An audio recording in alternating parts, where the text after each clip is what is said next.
Hello दोस्तों, स्वागत है आपके अपने चैनल एग्जाम मंत्रा में, जहां पढ़ाई होती है आसान तरीके से, कम समय में ज़्यादा जानकारी। टेस्ट पेपर 18 पढ़ेंगे जो स्पीडी पब्लिकेशन बुक से है, और ये बहुत इंपॉर्टेंट क्वेश्चंस हैं और ये हर बार एग्जाम में पूछे जाते हैं, तो ध्यान रहे।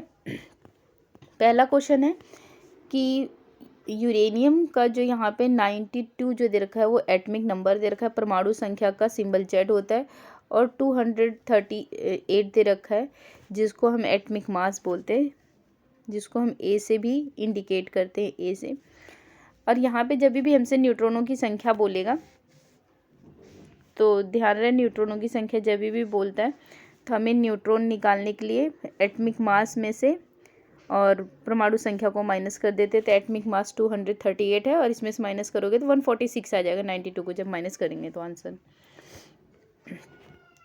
नेक्स्ट है, मनुष्य के लिए हानिकारक विकिरण है, तो परावैंगनी किरणें जो है, अल्ट्रावायलेट किरणें जो है मनुष्य के लिए हानिकारक, ऑप्शन डी होगा। ये जो ओजोन परत होती है इसी परावैंगनी किरणों को आने से रोकती है हम तक, और परावैंगनी किरणों से जो होने वाले जो कई बीमारियां होती है जैसे त्वचा रोग, कैंसर, मोतियाबिंद, ये सब बीमारियां होती हैं। क्वेश्चन थर्ड है, पेट्रोलियम किसका जटिल मिश्रण है, तो प्रोपेन और ब्यूटेन को मिलाने से पेट्रोलियम बनता है, तो जटिल मिश्रण है इसका। गोबर गैस संयंत्र का आविष्कार किसने किया था, तो सीबी देसाई ने। गोबर गैस का आविष्कार किसने किया था, सीबी देसाई ने। साबुन के साथ तत्परता से झाग ना बनने वाला जल कठोर जल होता है। मैग्नीशियम और कैल्शियम से जो होता है इसमें, तो कम से आप याद रख सकते, का से कैल्शियम, मा से मैग्नीशियम, तो ये कठोर जल होता है। और मृदु जल जो होता है वो स्वच्छ जल होता है, इसके बारे में भी ध्यान रखें। निम्न में से कौन सी गैस का ऊष्मांक सर्वोच्च होता है, तो ऊष्मांक ब्यूटेन गैस, जो हमारे घरों में गैस में भी ब्यूटेन गैस होती है, और लाइटर जो लाइटर होता है उसमें भी ब्यूटेन गैस होती है। किस अम्ल का उपयोग सीसा संचायक बैटरी में किया जाता है, तो सीसा संचायक बैटरी में किया जाता है, अम्ल का नाम है सल्फ्यूरिक अम्ल का। अम्ल वर्षा किनके कारण, किनके पर्यावरण प्रदूषण से बनता है, तो नाइट्रस ऑक्साइड और सल्फर डाइऑक्साइड। इसका फॉर्मूला है SO2 sulphur dioxide, nitrous oxide NO2। Question number 9 है, जल की शुद्धि में कौन सा रसायन प्रयुक्त होता है, तो पोटेशियम परमैंगनेट होता है। ध्यान रहे यहाँ पे सल्फेट आंसर नहीं लगाना है, पोटेशियम परमैंगनेट पे लगाना है। नेक्स्ट क्वेश्चन है, हवा का वाष्प घनत्व होता है, तो हवा का वाष्प घनत्व होता है 14.4, आंसर डी। पानी और चौक यानी खड़िया के मिश्रण को पृथक किया जा सकता है, तो अलग कैसे कर सकते हैं, तो अवसादन विधि द्वारा होता है, ये मेथड होता है। जैसे हम पानी को जल शुद्ध कैसे करते हैं, जब किसी द्रव को, जैसे पानी में कोई चीज़ घुला होता है जैसे मिट्टी, रेत, तो थोड़ी देर के लिए अगर हम ऐसे ही रख देते हैं तो वे स्वतः ही नीचे बैठ जाते हैं, तो इसे ही सेडिमेंटेशन या अवसादन कहते हैं।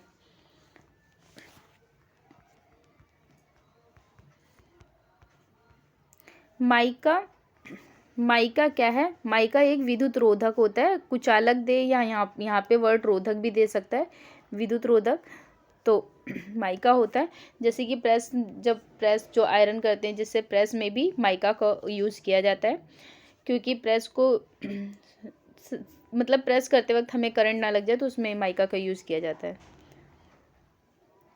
शुद्ध जल का क्वथनांक फ़ारेनहाइट में बताना है, यहाँ पे ध्यान रहे, फ़ारेनहाइट में क्वथनांक मैक्सिमम लोग 100 डिग्री सेल्सियस 100 पे टिक लगा देंगे, लेकिन ध्यान रहे यहाँ पे फ़ारेनहाइट में पूछ रहा है तो 212 होगा फ़ारेनहाइट। अगर आपसे इसी को सेल्सियस में पूछता है तो 100 डिग्री सेल्सियस जो क्वथनांक यानी बॉइलिंग पॉइंट होता है सेल्सियस में। अगर केल्विन में बताएंगे 373 होगा केल्विन में। और अगर सेल्सियस को अगर हमें कोई सेल्सियस से हमें फ़ारेनहाइट में बदलना है तो उसके लिए फॉर्मूला होता है F बराबर 9/5 इंटू में सेल्सियस प्लस 32। ये फॉर्मूला ध्यान रहे, 9/5 into Celsius plus 32। Soda water बनाने के लिए प्रयोग होने वाली गैस CO2 कार्बन डाइऑक्साइड होता है। ग्लूकोज का जैसा कि आप सभी जानते होंगे रासायनिक सूत्र होता है C6H12O6। नाभिकीय विखंडन में ट्रिगर क्या है? तो ट्रिगर न्यूट्रॉन होता है। नाभिकीय विखंडन में ट्रिगर न्यूट्रॉन होता है। बहुलक नायलॉन का पहली बार विकास तथा बाजीकरण किया गया, न्यूयॉर्क में किया गया। नायलॉन का न्यूयॉर्क में किया गया, ध्यान रहे। सभी भारी रेडियो सक्रिय तत्व अंतिम रूप से परिवर्तित होते हैं तो सीसा में परिवर्तित होते हैं। एक बार इस ऑप्शन को चेक कर लेते हैं। 18 का बी है, सीसा में परिवर्तित होते हैं। रंजक व खाद्य पदार्थ बनाने में प्रयोग किया जाता है। खाद्य पदार्थ या रंजक कुछ बनाने में प्रयोग किया जाता है तो आंसर होगा कैरामल का प्रयोग किया जाता है, ऑप्शन ए।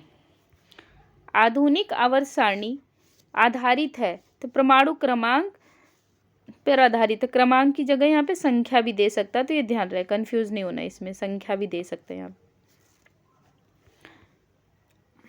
NTP पर किसी गैस के 1 मोल का आयतन होता है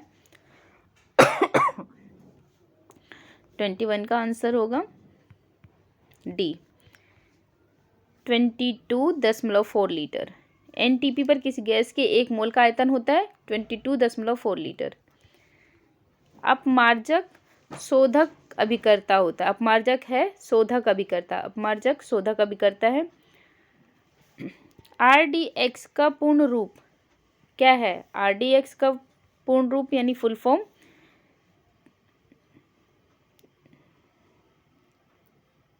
रिसर्च, क्वेश्चन 23 का सी है, जैसा कि हम सही चाह रहे थे। Research development explosive, option C होगा। बुलेट प्रूफ पदार्थ बनाने के लिए कौन सा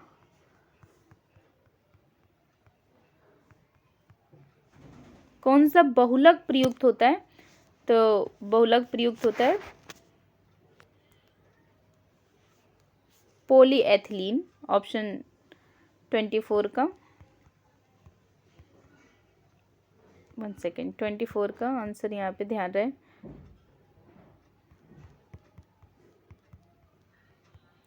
का डी है। पॉली, इसमें भी एथिलीन नहीं लगाना है, पॉलीकार्बोनेट्स पे लगाना है।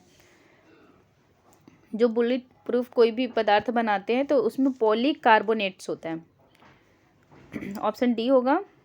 पानी में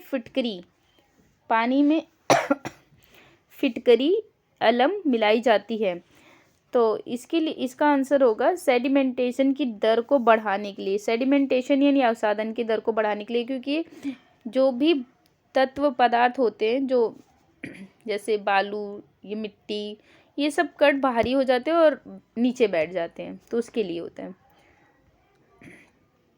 प्रयोगशाला में यूरिया का संश्लेषण सर्वप्रथम किसने किया था? वोहलर ने किया था।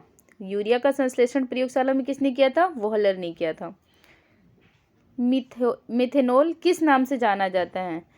वुड एल्कोहल के नाम से जाना जाता है, क्योंकि पहले मिथेनॉल को वुड से यानी पहले लकड़ियों को सुखाकर फिर उससे बनाया जाता था, तो इसे वुड एल्कोहल भी कहा जाता है।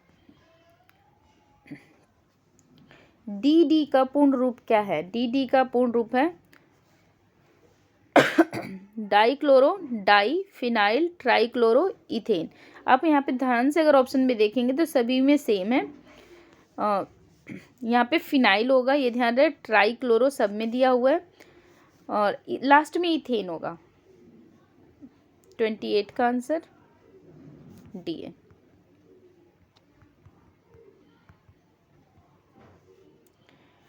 29 गैसोहोल गैसोलीन किसका मिश्रण है? गैसोहोल गैसोलीन और किसका मिश्रण है? तो गैसोहोल 29 का आंसर ए है, इथाइल एल्कोहल का मिश्रण है। यानी गैसोलीन और इथाइल अल्कोहल मिलकर गैसोहोल का निर्माण करते हैं। ऑप्शन ए है पृथ्वी की आयु का आकलन जैसा कि आप सभी जानते हैं यूरेनियम डेटिंग से किया जाता है। 30 का आंसर ए है। 31 का रेडियोधर्मी पदार्थ उत्सर्जी करता है। रेडियोधर्मी पदार्थ उत्सर्जी करता है, अल्फा भी, बीटा, गामा सभी करता है। हाइड्रोजन के रेडियो सक्रिय समस्थानिक कहलाता है। हाइड्रोजन के रेडियो सक्रिय समस्थानिक कहलाता है। यहाँ पे जैसा कि ट्राइटियम दे रखा है तो ये रेडियो सक्रिय समस्थानिक है। 28 का डी ट्राइटियम। हाइड्रोजन के 3 समस्थानिक होते हैं, ट्राइटियम, ड्यूटेरियम, प्रोटियम। जैसा कि यहाँ पे देख सकते हैं ड्यूटेरियम, इसे भारी जल भी कहा जाता है, D2O। फिर प्रोटियम, ट्राइटियम जो होता है हाइड्रोजन के रेडियो सक्रिय समस्थानिक है। तो ऑप्शन आंसर यहाँ पे वैसे डी होगा। इलेक्ट्रॉन त्यागने की